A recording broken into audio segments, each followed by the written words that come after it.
Hello, everybody, and welcome along back to Hotsport. Welcome to this week's edition of Under Pressure. I'm very excited for this one because I get to really just revel in sort of a really great week for my club, especially. I do have some fan mail here, by the way, before we get into the Under Pressure segment. I think I will get into it in a second, guys. But yeah, make sure you're hitting the like button. Make sure you're subscribing to Hotsport, and I will be plugging some more stuff again after, of course, we begin with the Under Pressure segment. Here we go.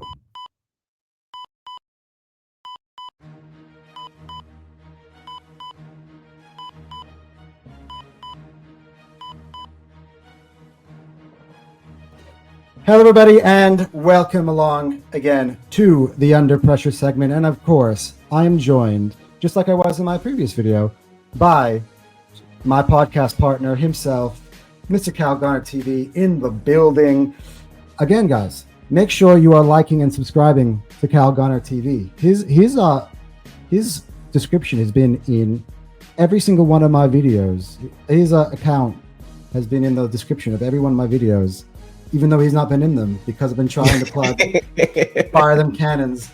So now you guys get to see Cal's face. How you going, my friend? By the way, we're going to get into some fan mail in a second, because again, we got some more fan mail, which is great. But Cal, how you going, my friend? Pretty good. We just finished up doing that for the tier list video, which is pretty nice segment. On to another segment. So yeah, pretty keen to get into who's really under pressure in the Premier League. Yeah, let's do it. But firstly, I got to read some fan mail again, as we do at this time of every single week. And I've been waiting. Liverpool fans have been so arrogant all year. You know, I thought I would never, considering the stuff I've said about their club all year, receive fan mail from a Liverpool fan. Well, dreams really do come true. And here you go. I have to shout out Tom for sending me this email this weekend. So it goes, "Hi Anton, Tom here, a lifelong Liverpool fan, and this point, a man on the brink. I've kept quiet for weeks, biting my tongue, convincing myself that everything was fine because we were winning. But after back-to-back losses to Eddie Nketiah and a bunch of washed-up journeymen, I can't hold it anymore. We broke the transfer record on Wirtz and ISAK. The transfer record, twice. This season was supposed to be a cakewalk, a procession, a leisurely jog to multiple trophies while the rest of the league fought for scraps. But instead, here I am, staring at the fixture list like it's a horror movie. And just when I thought it couldn't get worse, boom, Alisson out for 6 weeks. 6 weeks. My emotional support goalkeeper is gone. And if this collapse continues, I'll be watching Mamardashvili try to play out from the back with a cushion over my face. I'm honestly starting to worry that this quadruple chasing season might end up with us lifting nothing. I didn't sign up for a year of nearly, so I'm making a personal plea. Please put ISAK on the under pressure list again this week. I need him to turn into prime Torres against Chelsea. No more nice movement or link-up play. I want goals. Real, actual goals. Love the show, mate. You're one of the few things that keep me sane during the emotional roller coaster. Please do your part. The club clearly listens to your under pressure lists more than they listen to Slot's halftime team talks. Cheers, Tom. Frustrated, fragile, and fearful." So, wow. What a difference a week makes, Cal. That's possible, isn't it? Oh, wow. Panic City, isn't it? Panic City. Wow. Yeah, how the mighty have fallen. But you know what? You'll see as this progresses. You wouldn't be surprised if, again, I give you your wish. But firstly, let's get into the Under Pressure segment.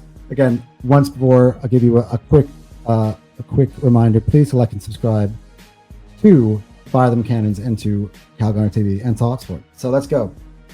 First on the list, again, to nobody's surprise, Ruben Amorim. Guys, David Ornstein has tweeted. I'm actually going to, I mentioned on it in my last show that he had tweeted, but I actually want to read the tweet verbatim. because now we're going to get into Ruben as a subject. So David Ornstein tweets, Manchester United want to stick with Ruben Amorim.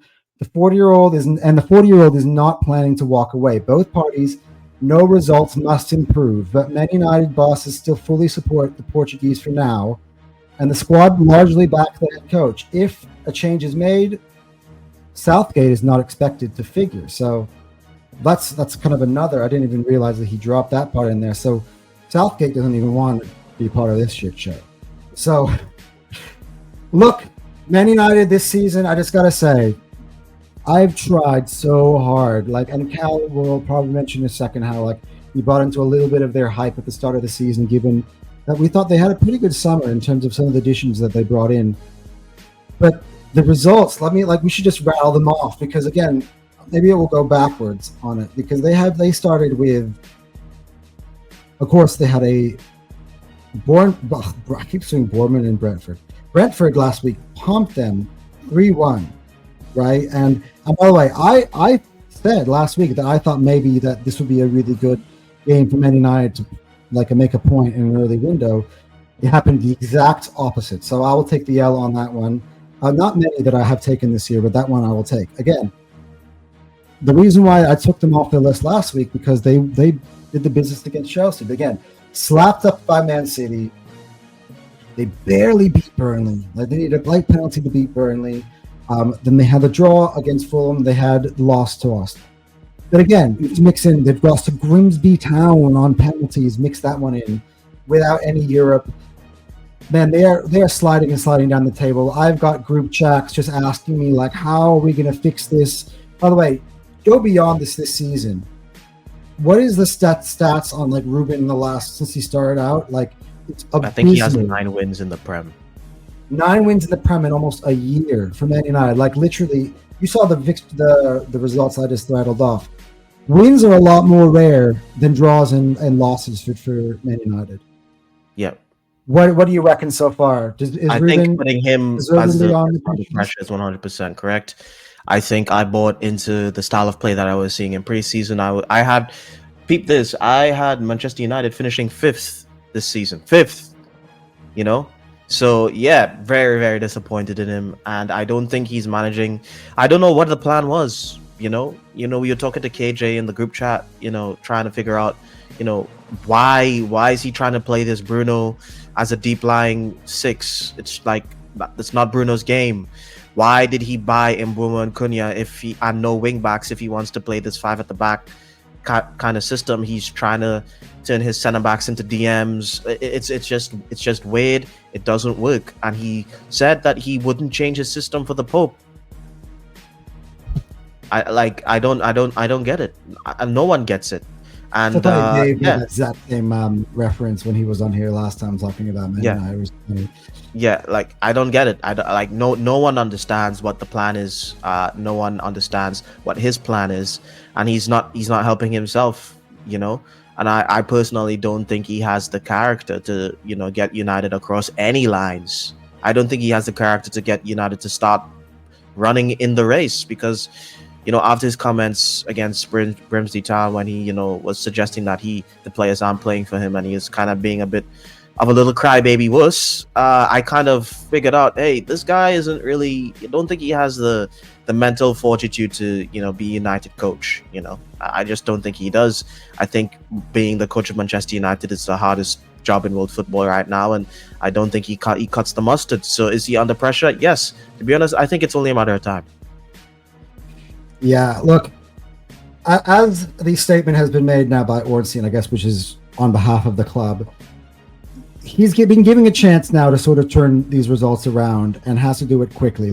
So here is the thing. I think that this weekend's game, because the international break is coming, I actually don't think it's a few results. I think it's this weekend, because Liverpool are coming around the bend. And let me tell you something. If they expect to get anything out of Liverpool, and the form is the way it is right now, that could be an absolute slaughterhouse going to Anfield.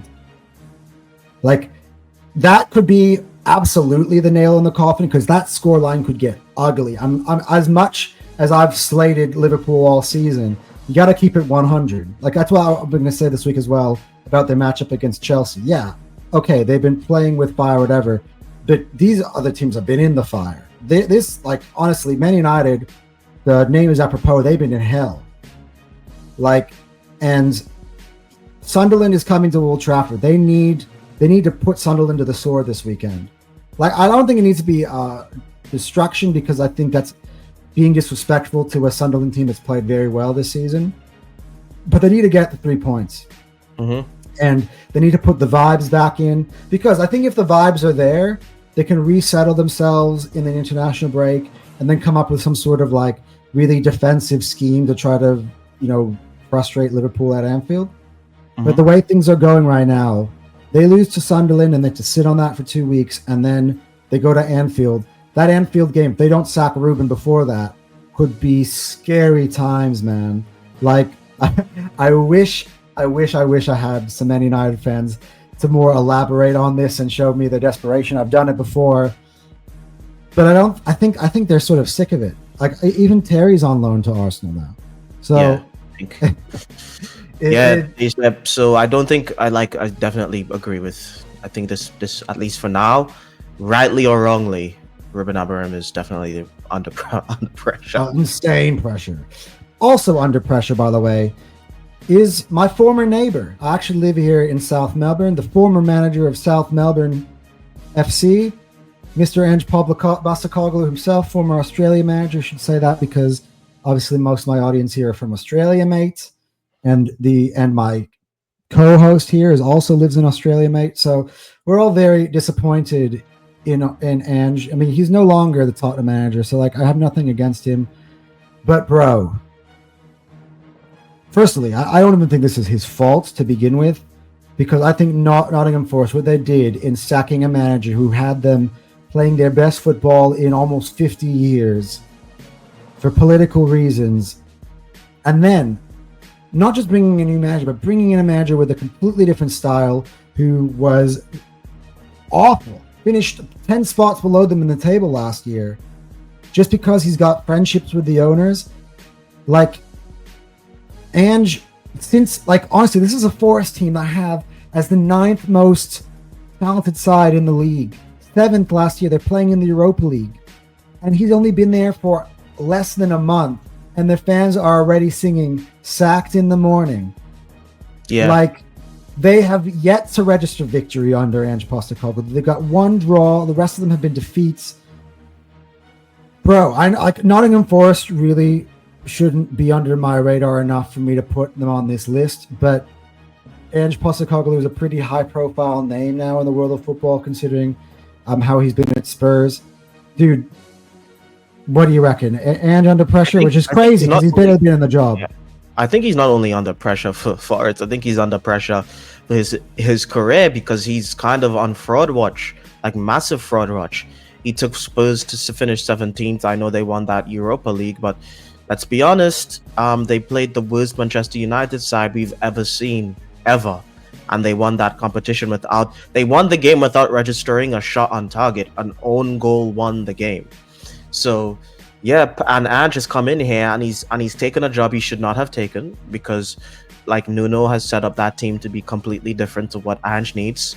So Ange should already know this, that he can't play his style of football with players that aren't his. He tried to do it at Spurs, and Spurs have better players than Forest, and he couldn't do it there. He's definitely not going to be able to do it with Nottingham Forest level players. So I think he's done it to himself, and he's going to continue losing, and it's bad. I think he can be, if he loses the next 2 games, he's probably going to get sacked, to be honest. Nuts. That's nuts. You know what? Yeah. Like, he literally just got hired. I know. Like, but it's the way the way he's losing as well. It's the style. Yeah, well, that's the thing. Like, everyone was saying when he got the Forest job, like, there's no way. Like, he must have had some time to self-reflect. There's no way that he goes on and keeps doing the same stuff. Oh, bruv, his first game, we saw that because they were playing us. Yeah, he had it for the first half. They were like, okay.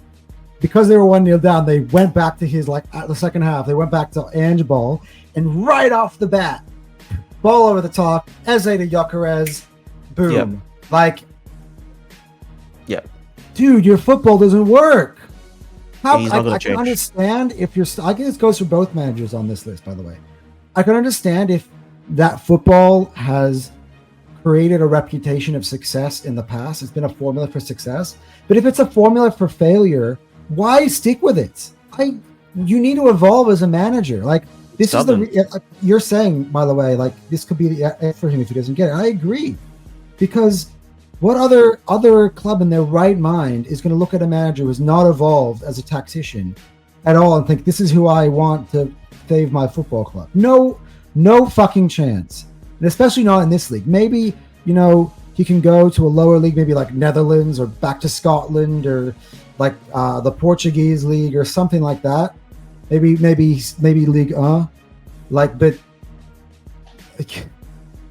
but he's not capable of adapting. First of all, he's got a defensive squad trying to play attacking football. Yeah, and the only way you can play that sort of attacking football is if you have the best squad in the league, and he's never going to get that. So, his football doesn't work. When Spurs was spiraling and the stakes were higher at Spurs because they're a bigger club than Forest, and he didn't change no matter what.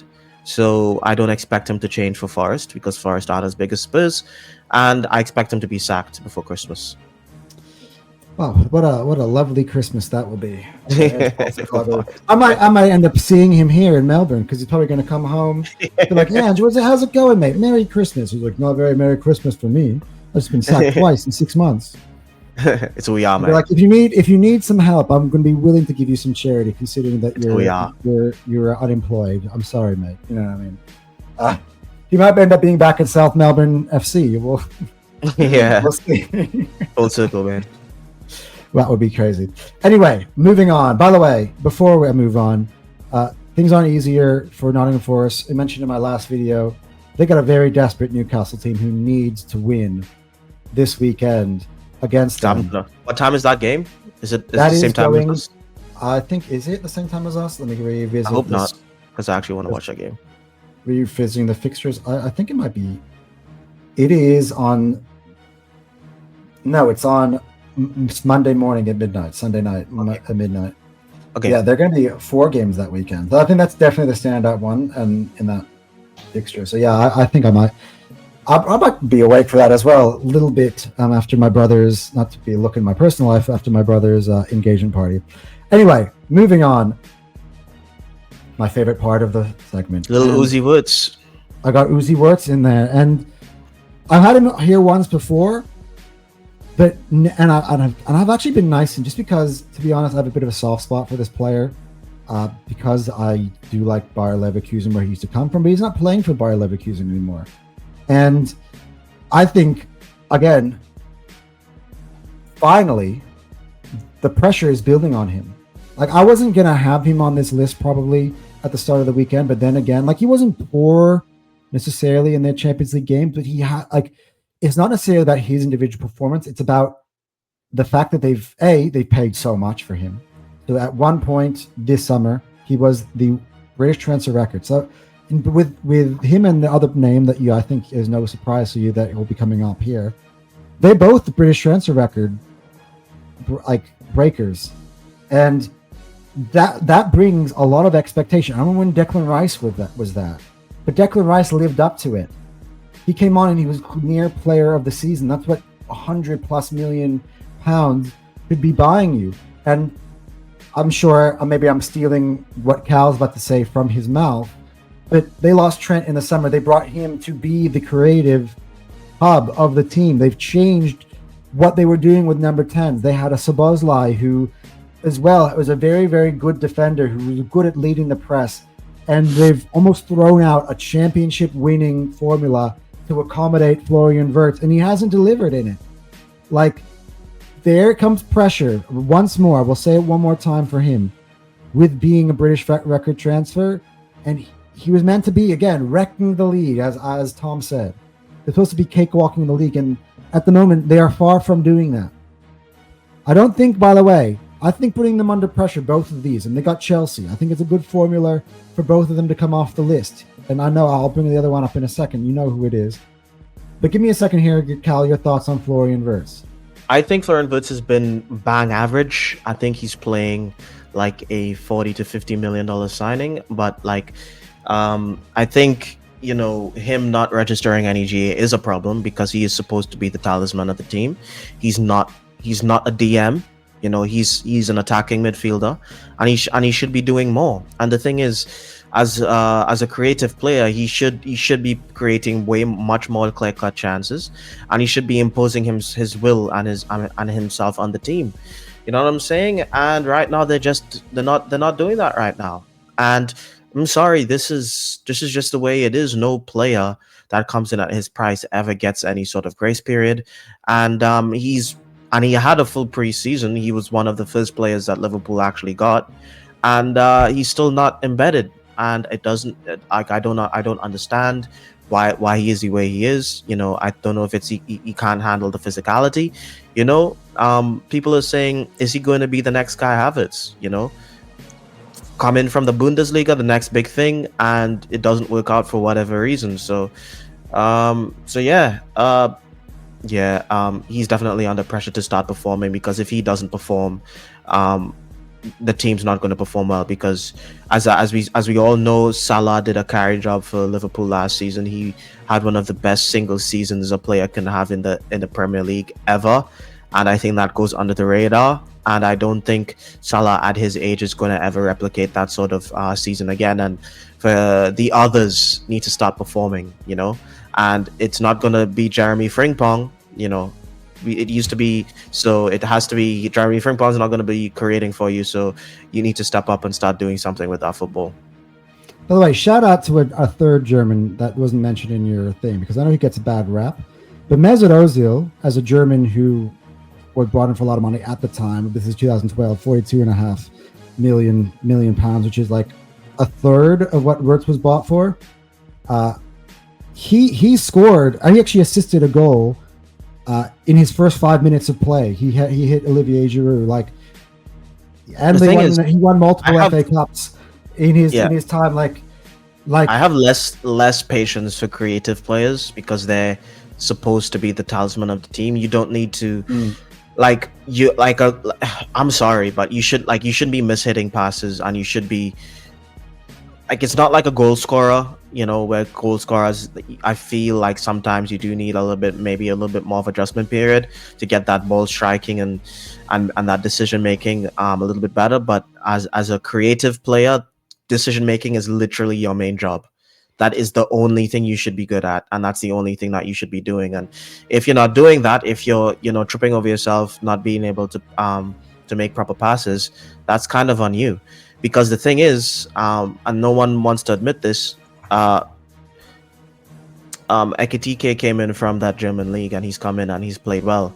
And despite everyone wants to blame the slot system as to why Wirtz isn't performing, excellent players make the system work anyway. They are the system, and they will perform despite things not working out for them. You know, Martin Odegaard didn't get that excuse, so I don't think Wirtz should be getting that excuse. Yeah, and we're going to move on to the next player here. And it's nobody's surprise, for the fourth week running. Thank you, Tom, for the suggestion, because I would have done it myself anyway. Alexander Isak. And guys, that gives you in context. He's been on my list 4 weeks in a row. He is 130 million. Wirtz was the transfer record. Not anymore. Now it's Isak. Isak was meant to be the player that took Liverpool over the top, that made them unstoppable, in the words of our boss Terry Flores. They've not been unstoppable. Isak has got one gift of a goal in the Carabao Cup. Despite that, like, he's coming in and out. Oh, form. Oh, you know, he didn't have really of a summer. Well, whose fault was that? Yours, Isak. In fact, I'll be willing to say, if he stayed at Newcastle, he probably would have had more goals at this point of the season. I'm just going to say. So look, again, this list is meant to be uplifting. I've been trying to uplift him. Like, honestly, bro, 130 mil, and I can't uplift the guy for a month? Uplift the guy for a month? Like, seriously, dude. This weekend, I'm hearing all of the Liverpool fans say the following. We're playing Chelsea. I need you. Ekitike is injured, by the way. So now, Ekitike being injured just lifts that pressure more on Isak. There is nowhere to hide now, my brother. Not You, that against that Chelsea defense. I'm sorry, you must against that Chelsea defense. There's no way, dude. And Etching Pong is starting in the back two for them today. I mean, yeah, that's not for context, Gyökeres in a preseason, his first preseason game, the first time he stepped on the pitch for 15 minutes, was getting slagged for not scoring a goal. So, and you've been here for a month and you haven't done anything. So, yeah, and look, for all those who are, by the way, going to ask me, hey, why isn't Slot? Because a lot of Liverpool fans are putting it on Slot this week, so I feel like this needs to be said. Slot will never be on my list. Maybe he might. We'll see how things turn around. Because he has won them, delivered them a Premier League championship. Now, I get the context in terms of, like, he's changed the tactics from a team that won the league. What is he doing? But for me, if you've won the league last year, like, he's not the difference in here. The difference is from last year is these guys. They're supposed to be the guys of the level raisers. Oh, this is the narrative. They already won the league. Now they've broken the transfer record twice. They put Wirtz and ISAK. No one should touch them. And that is why I put them on pressure. That is why I'm sounding like a hater. Because it drives me nuts that other clubs get put under pressure when the bar wasn't raised as high. But these guys have been given the highest bar I've ever seen since treble-winning Manchester City.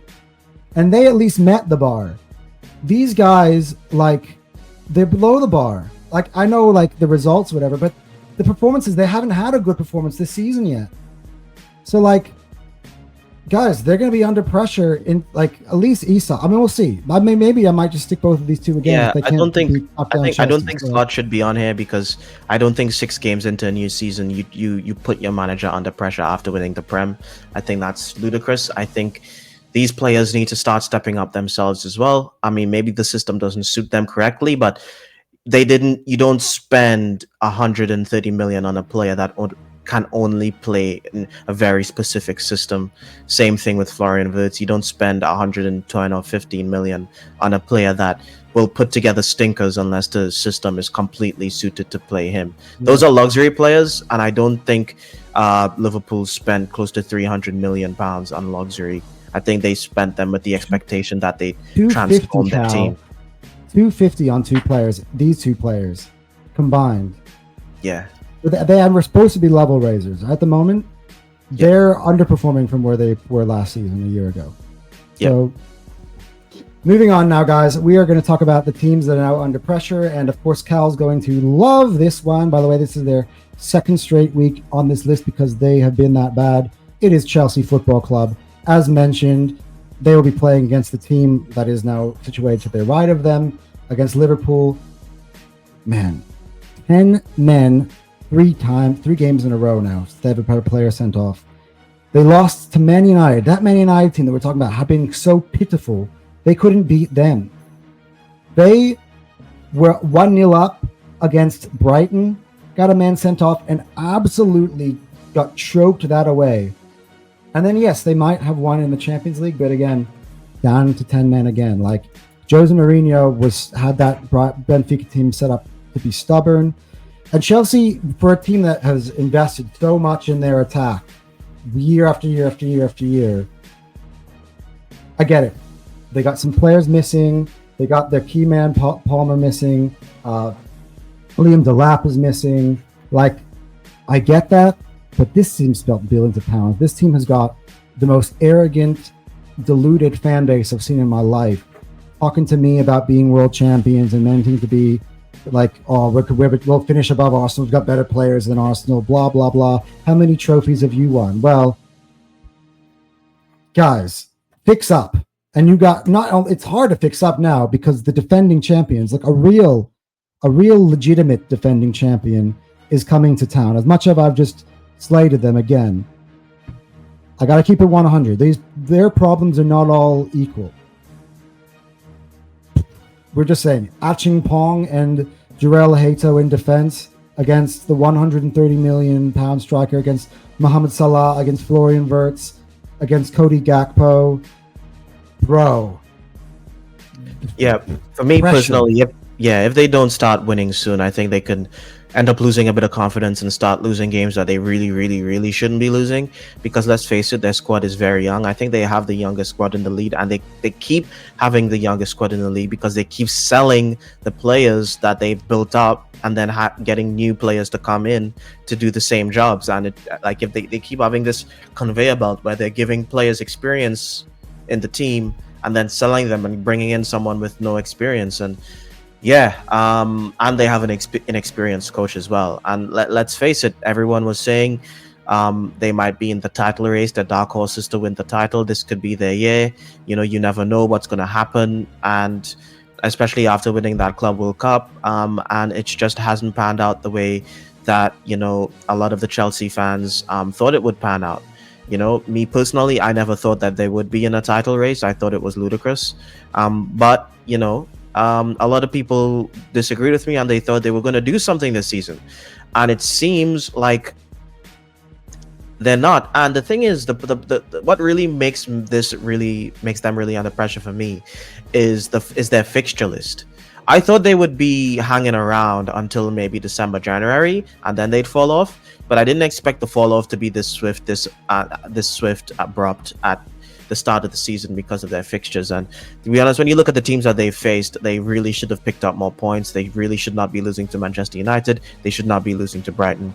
And it's just games like these where you're thinking to yourself, why are they like this?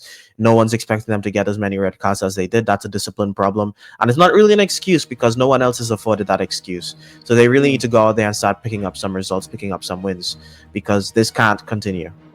Yeah, massive reality check for Chelsea. I think they have fallen to where we believe. I just think their team is just nowhere near as good as people think they are. And again, I'll add this over the top as well. They're like, honestly, the fact that the team that spent so much money, they're down to like a defender who's really a midfielder, like, and Hato, a player who, by the way, I liked, who I would love Arsenal to buy this summer, but like, dude, they're buying wingers and wingers and wingers and wingers and wingers and wingers. Like the fact that they already knew that Levi Colwill had tore his ACL, be out for the season, and yet they still prioritized Garnacho, who doesn't even start for them now, over a center back to replace him, is scary. That shows you where their priorities really are and what sort of ambitions they don't really have. Anyway, we'll move on. Finally, just to quite end this video, another one I'm going to enjoy doing, just because, I mean, I don't know if I really hate them that much, but I just got to point this out. And I mentioned it again on the tiers. Newcastle United, through 6 games, have 6 points. That is 1 victory, 2 defeats, and 3 draws throughout this season. And look, I got Newcastle fans who were telling me, oh, we're finishing in the top 4. You're being really disrespectful for us, saying that you think that Chelsea and Spurs and Man United are all better than us. But like that, they're at the moment, they're on pace for a 38-point season. 38 points in the Premier League is like bottom half of the table relegation form. I think that this might be the team that answers the call to this under pressure list of all of them. I mean, Liverpool players probably, but I think that, you know, they've got a game this weekend against Ange, as we mentioned earlier. But look, this has got no means to do, by the way, with the result against Arsenal. They also, by the way, won 4-0 in the middle of the season. But this is sort of a warning call to Newcastle. Like, if you don't start winning now, you're not going to be able to dig themselves. It's like feeling like their season, they're waiting for their season to get off the ground. They don't start winning now, their season might not really ever get off the ground, and they may not get to those European positions that they were trying to tell us all that they deserve to be in. Yeah, to be honest, they really should have picked up a couple more points. They should have turned at least one of those draws into a win, so they could, you know, at least stabilize. All these draws are really affecting them. And I think them losing ISAK was a big problem. I think them trying to play Gordon on the middle was a big problem. It's a pretty unlucky circumstance. But they need to start picking up results, because I don't think the football they've been playing is necessarily bad football. I don't think they need to change up everything and they just need to completely, nuke their style. But I do think they definitely need just more wins. And honestly, I feel like if they continue, just keep their head down, continue trying to grind, they will get those results. But those results need to start happening. I don't think they can afford more and more draws. Yeah, I think this is an Under Pressure under a different way. Like, in terms of like, we think that they'll answer the call, but the facts are if they don't, then they're going to be in trouble. Yeah. They're putting themselves under unnecessary pressure, because right now I think the club's in a decent state, and I don't think if a Newcastle fan said that they're not panicking right now, I don't think I blame them, because of what I see on the pitch and the trajectory. Yeah, like they almost beat us. Let's keep it real. Just at the end of the day, like you don't stay up in the league or win the league based on performance. You do it based on points, and they just need to start picking up some points. And I believe they will, but they really need to start picking up some points soon in the next 4 games. Yeah, well, that has been the Under Pressure list this week, guys. Let me know again in the comments section. Do you agree with what we said? I mean, I saw so many candidates this week that I just like, let's just throw them all in there.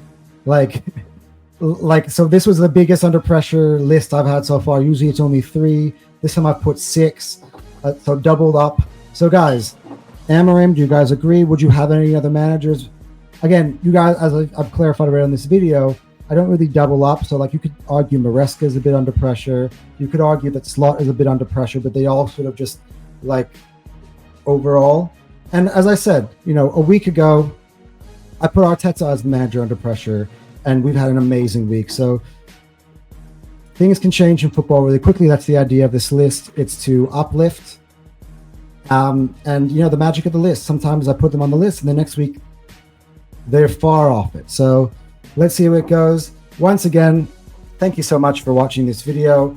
Cal, been a pleasure, my man, having you on both this and my last video. Guys, subscribe to Fire Them Cannons, to our podcasts that we do together every single week, once or twice a week, and subscribe to Cal Garner TV. And yeah, Anton and Cal out. See ya.